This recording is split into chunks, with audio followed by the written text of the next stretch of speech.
into the room with a special agenda.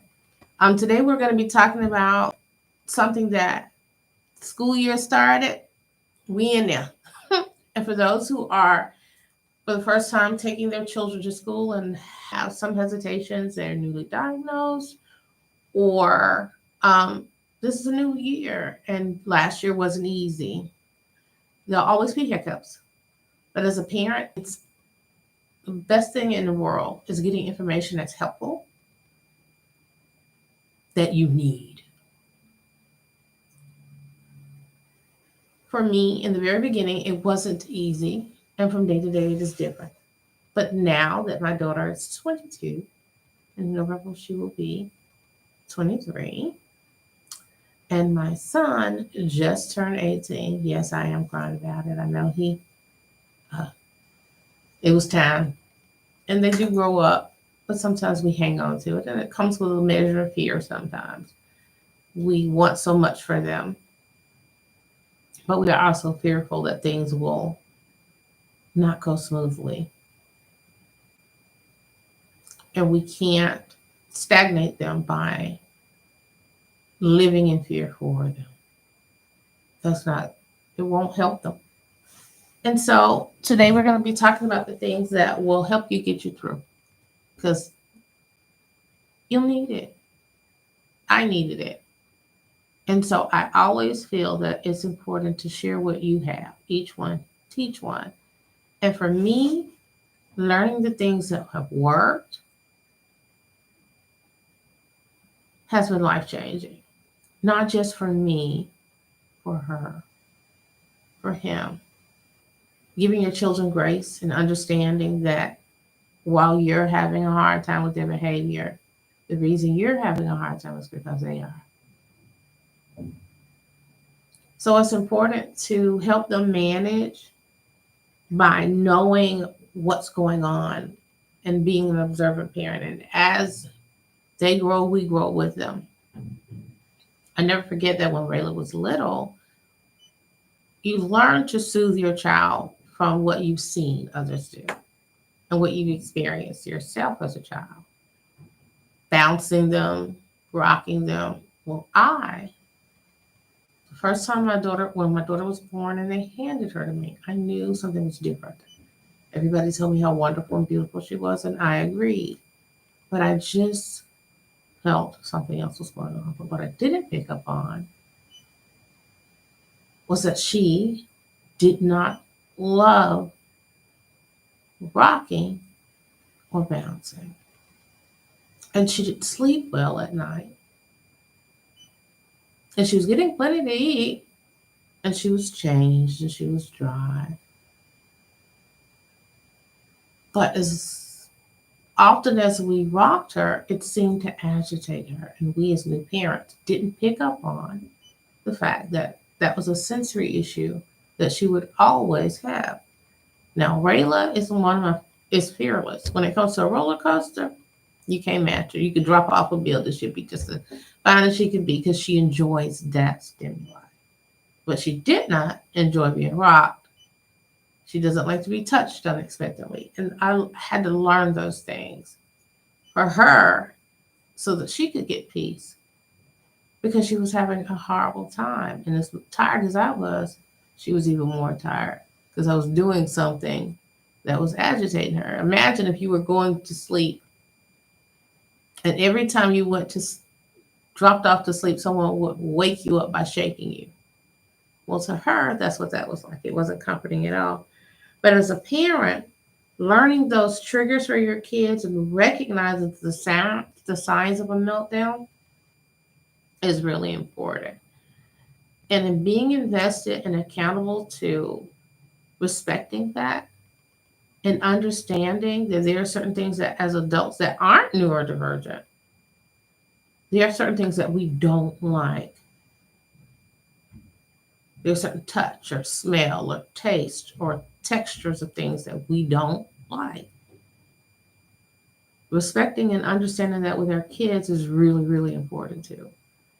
Learning that what you start to see, and as they get older, depends on where your child is on the spectrum, um, you'll always be able to tell but depends on where they are, they may be able to verbalize it. And I started to notice that when Rayla was stem, her stemming was walking in a wide circle. If she was somewhere where it was really crowded or too much space, she would, if it was really loud or the lights were really bright, because they tend to be really sensitive to light, she would do that. So I started to have conversations with her and allow her to explain what was making her uncomfortable. So I would ask her, were these things making her uncomfortable? Was it painful? Is it agitating you? Is it giving you a headache? Do you not like this? And she would start to respond to those questions, but they don't know how to respond to things that we're not asking them. Rarely are they capable of just, as others are, of just informing you without a conversation being had in regards to that. And for us, doing that has helped her so much in understanding the kind of contact she likes and not. For Rayla, she likes texture, so she would touch people's hair. So we started to have conversations because these were strangers. So I would say, I know that makes you feel comfortable, but they may not like that. So how about instead you rub my hand? That worked better for her. And it stopped putting us in a situation where people might be startled by that, not understand, and it may become depends on the individual, the age of your child. It sometimes becomes a situation that may become volatile, depends on how it's dealt with.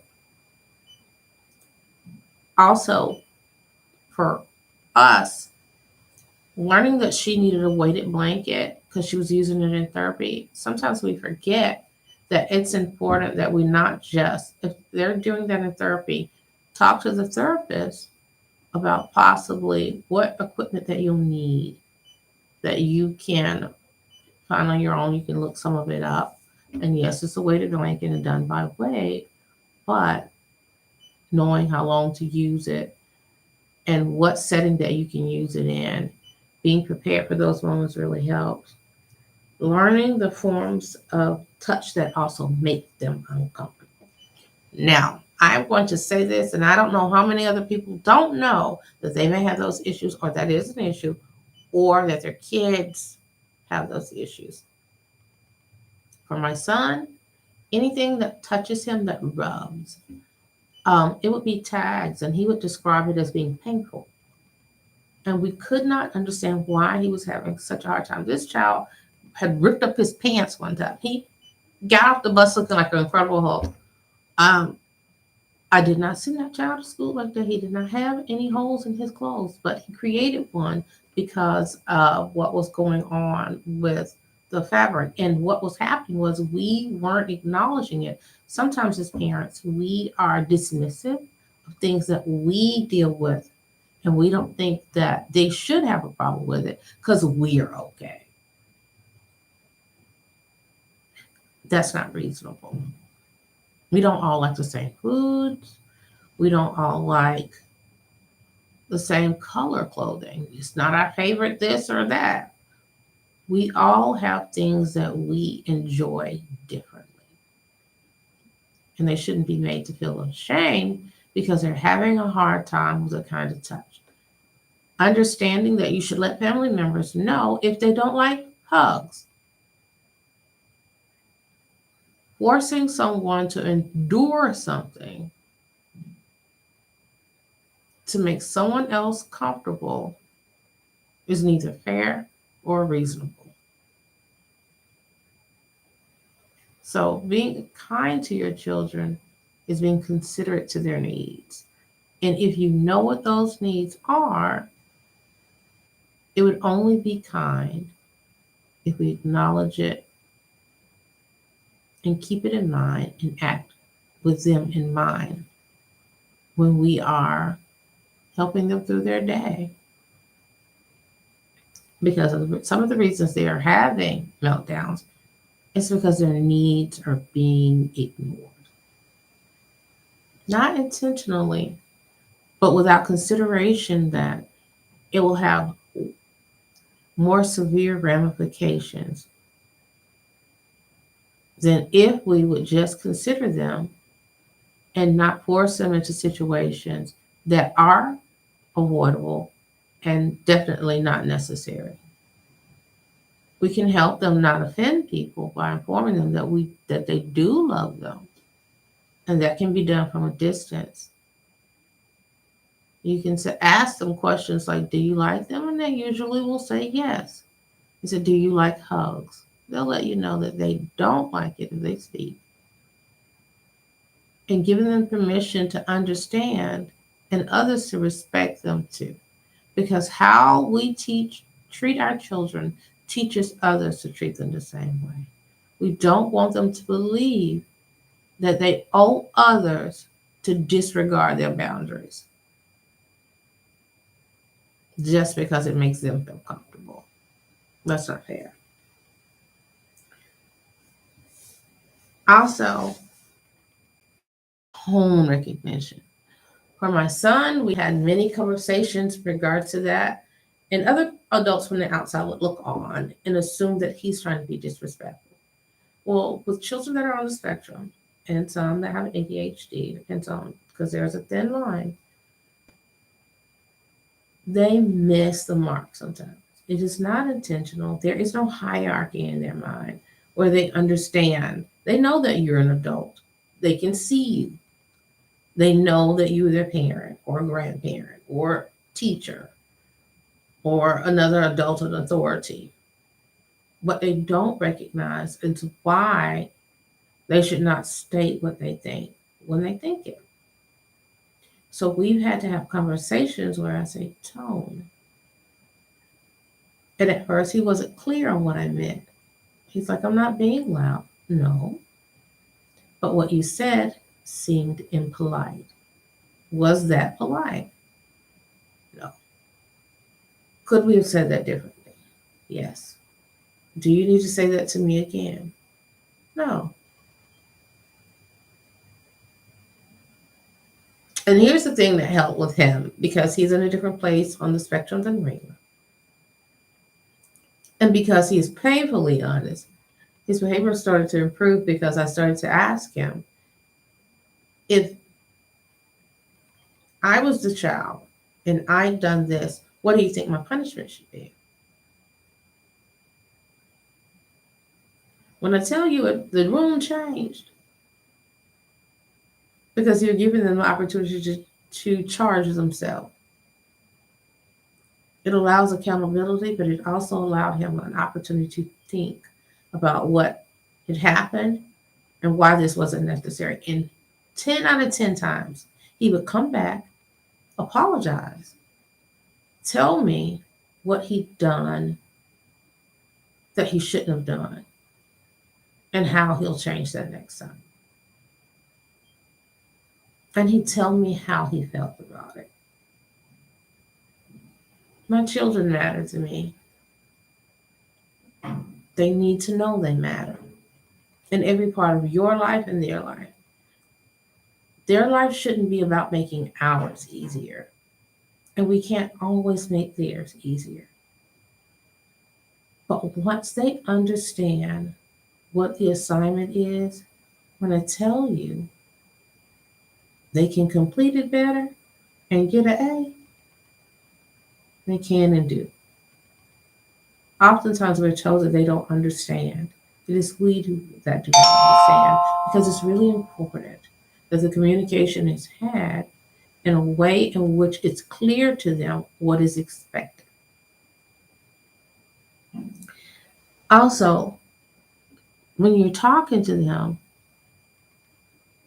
mirroring is showing them what you'd like to see. It does help them in reducing their anxiety. Sometimes it's hard as a parent in the moment of whatever is happening, particularly if it's a really chaotic situation or something that may become potentially dangerous, if they're having a hard time listening or they're stimming. Talking to them during their stimming, sometimes we think they don't hear us, but they do. For Rayla, she had a habit of when she has high anxiety, She will listen to music or she'll sing really loudly. For others, they may find that um, agitating. For me, I'm accustomed. I can tune it out.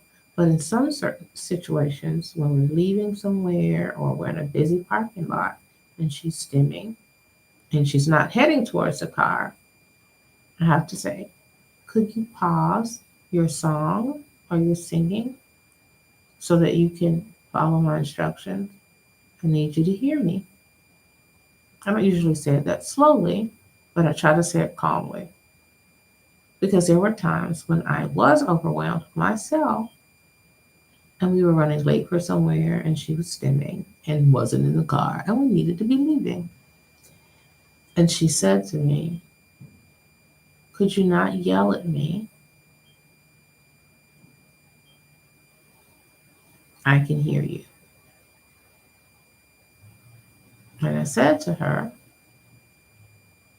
well, it's really hard to know that if you keep doing what you're doing and you don't respond to me. And she said, okay, I can listen. Giving them grace and making them feel that they are important, their feelings are important, and they don't need to be abused emotionally or physically makes a huge difference in their behavior and their meltdowns. Sometimes we're the reason they're having a meltdown because we weren't considerate to the circumstances. I also know that she can't rush if there's a brush fire behind her with 90-mile winds blowing it in her direction. So I have to be considerate and tell her how much time we have and count that time down. Sometimes she does get stuck on other things. And I'll say, I know that this is important to you, but this is important that we leave. And I don't want to have to not include you. But if you don't get ready, you won't be able to be included. Threatening someone will never be anything that gets a good response. Keep in mind as an adult how you've responded when you've been threatened. For many people, it makes them want to be more defiant or cut that person off or ignore them. We aggravate a situation when we threaten someone. That's why I love the Bible so much because of all the things our Heavenly Father tells us, He lets us know the negative information so that we can know the outcome of it. It is for us to examine it. But in no way does He threaten us. He does not. He lets us know the privilege we have to get to know Him and what gift He plans to give us that we cannot earn. We can't earn it. But we can show Him how much we love and appreciate Him by listening to Him. As humans, we're not perfect, and there will be shortcomings, there will be errors in judgment, sometimes because of our own piety and ego,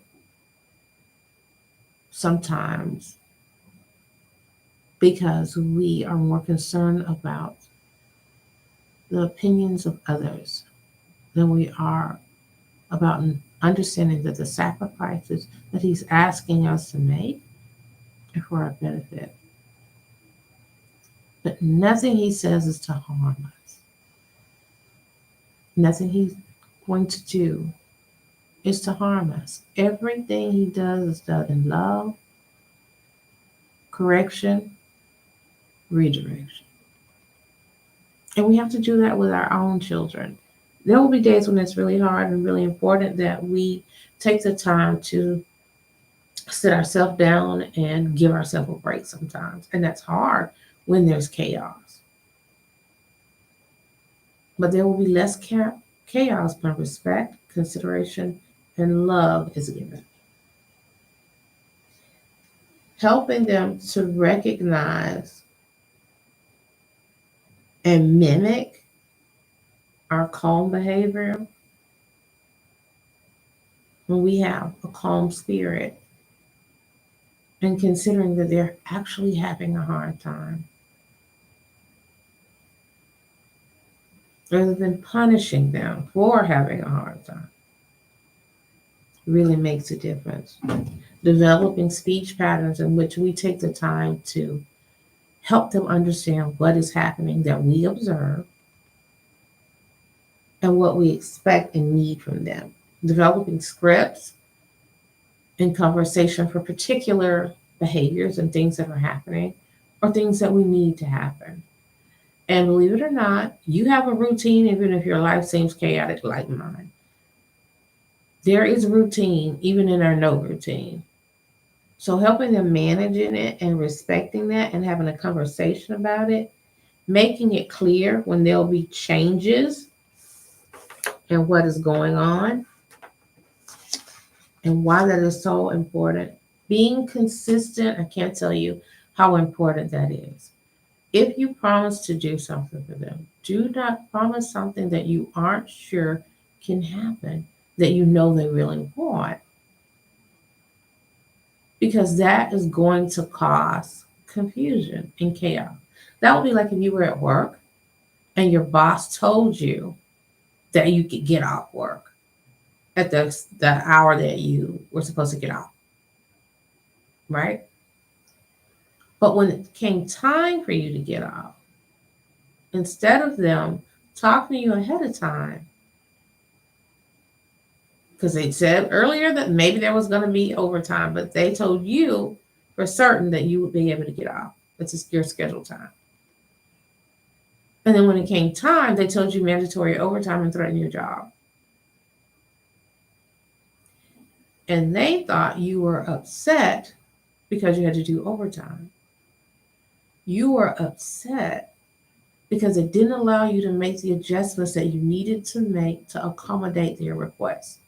If this is going to be mandatory, I need to make changes. If I have children that need to be picked up and now I won't be able to pick them up from daycare or from school, these are consequences. I can't leave my kid out there.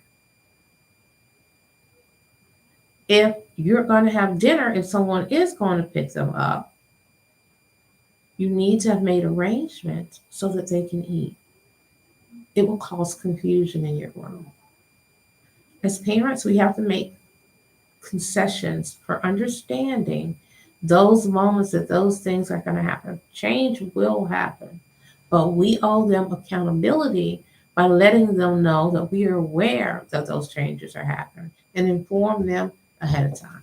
But do not promise someone something that you cannot accommodate for certain. And if there is going to be any ambiguity within that situation, let them know that we may be able to. We'll see if we can do this. At this time, I'll let you know if we can. Having those stop signs leading up to that lets them know and gives them some comfort.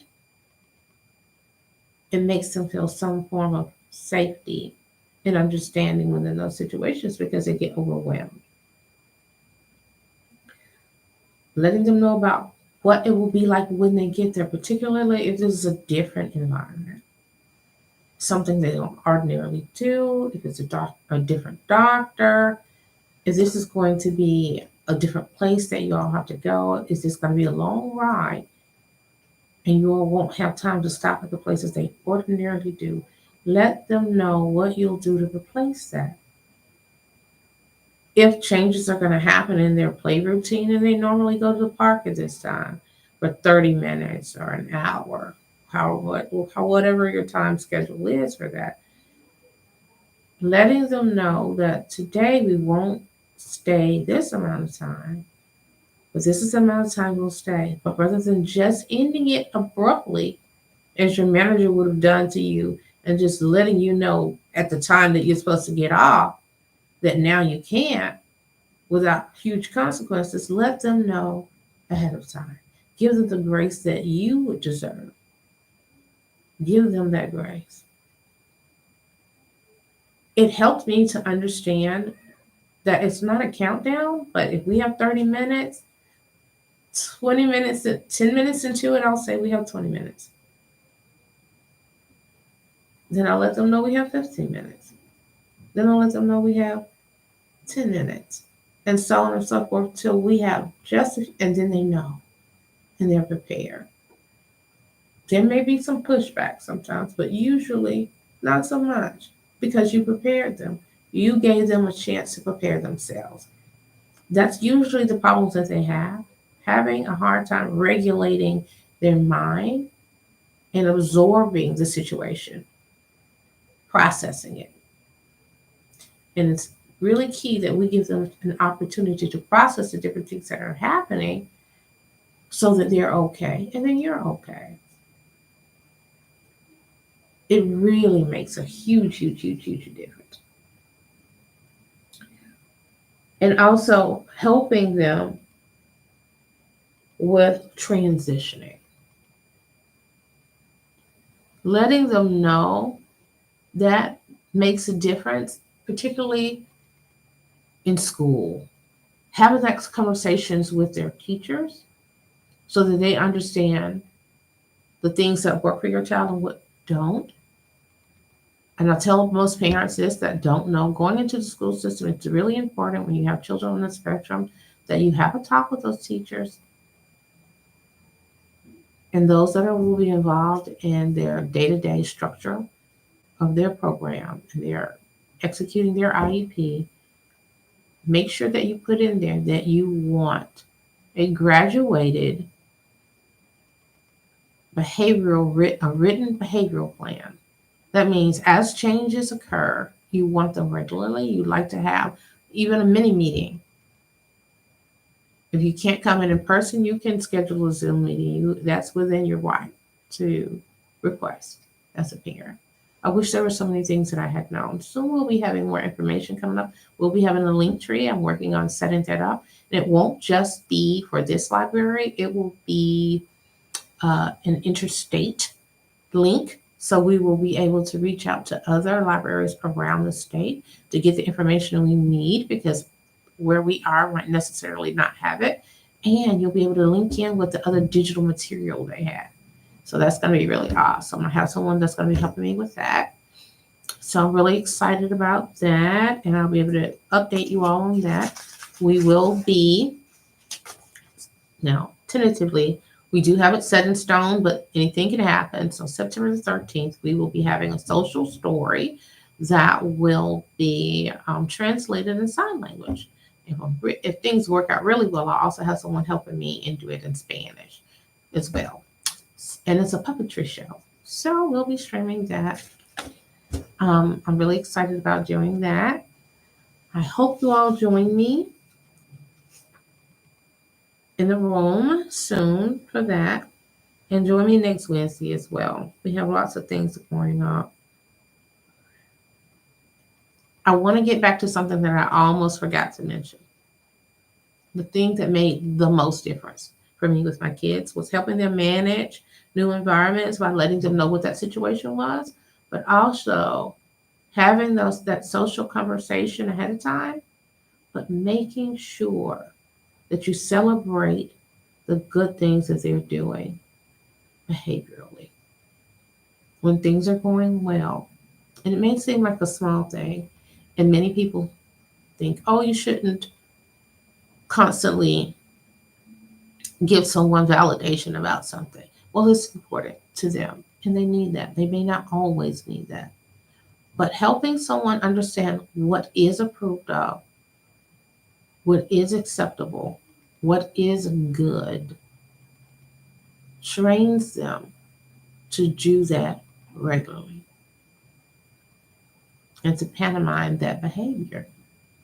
So I just wanted to share that with you all and take the time to let your children know that they are important to you, even when they're having a really bad day. Because some days you will have one too. You want them to know how much they mean to you. Even when we feel like they can't express it the way that we feel it should be for us, they do love us. But showing them teaches them how to tell you. Celebrate each other, accomplishments, even their failures, support, encouraging, letting them know that the mistakes that they made does not make them a bad person. It made them a person that was having a bad day. Love each other and let each other know how much they mean to you. Thank you for joining me in the room with a special agenda. Good night.